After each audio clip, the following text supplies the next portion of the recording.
tsunami quyên phan. Nguồn nước ngầm tự nhiên và hồ điều hòa sinh thái, đồng cỏ Mambasa và yến mạch dần dinh dưỡng, không.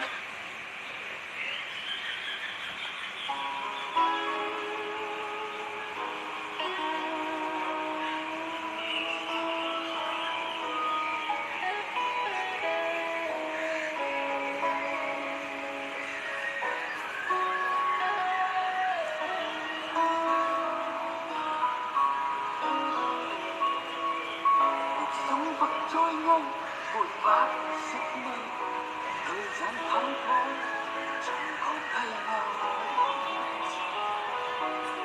đã gắn bó tình ta cùng đến cùng bước. Xin chào tất cả các bạn nha, ai rảnh thì mình nói chuyện đi. Vẫn rất muốn hỏi anh, muốn về vì sao cuối cùng anh vẫn lựa chọn bước đi.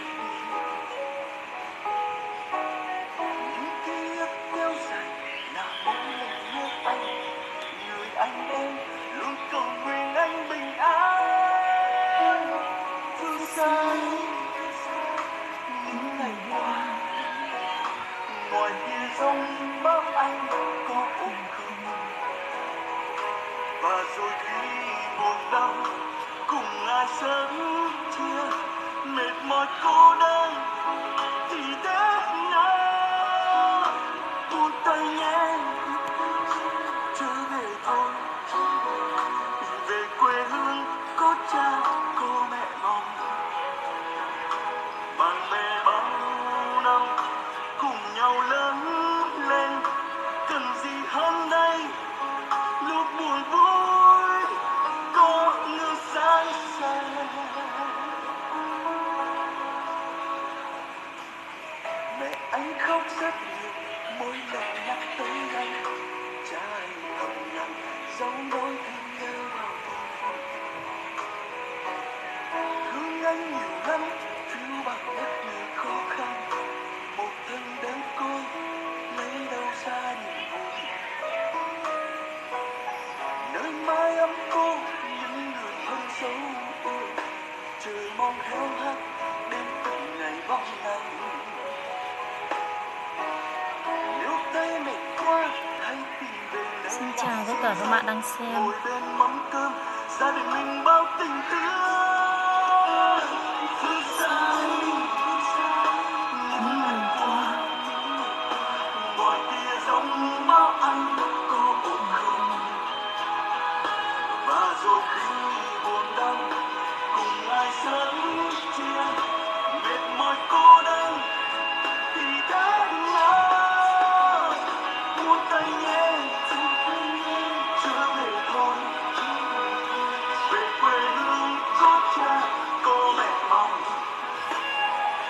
Bạn bè bao năm cùng nhau lớn lên, cần gì hơn đây?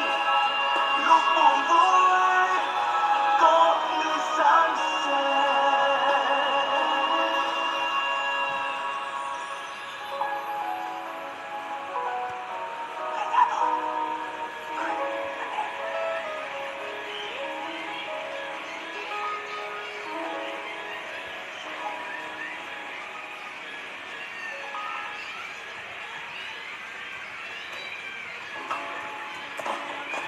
Mình từ nghèo khó đi đến gian giàu, vì ta phải biết quý đồng sương màu.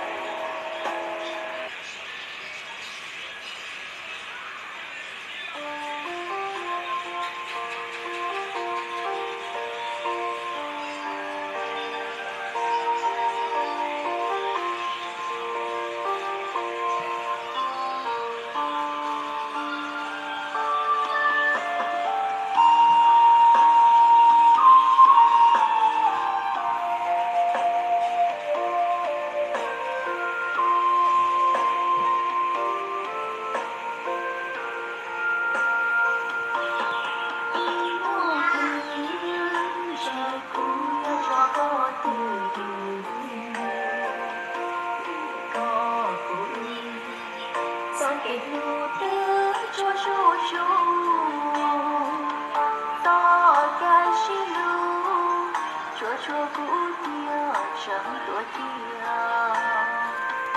ôi chỉ tao đi xe kia chẳng muốn có tuổi non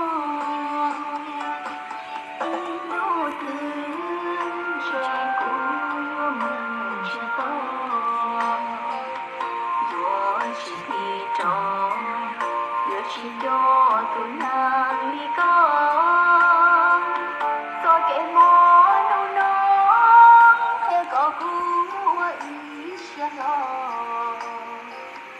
của xa thành gió gió trong con gì lòng gió kể ư tháo cho ly cho trong đủ con đi xa từ lòng chân chỉ bỏ ư ra kể đời cũ kia ô xia xa tia mưa còn trên tới kia chỉ của mò cho ca cho cũ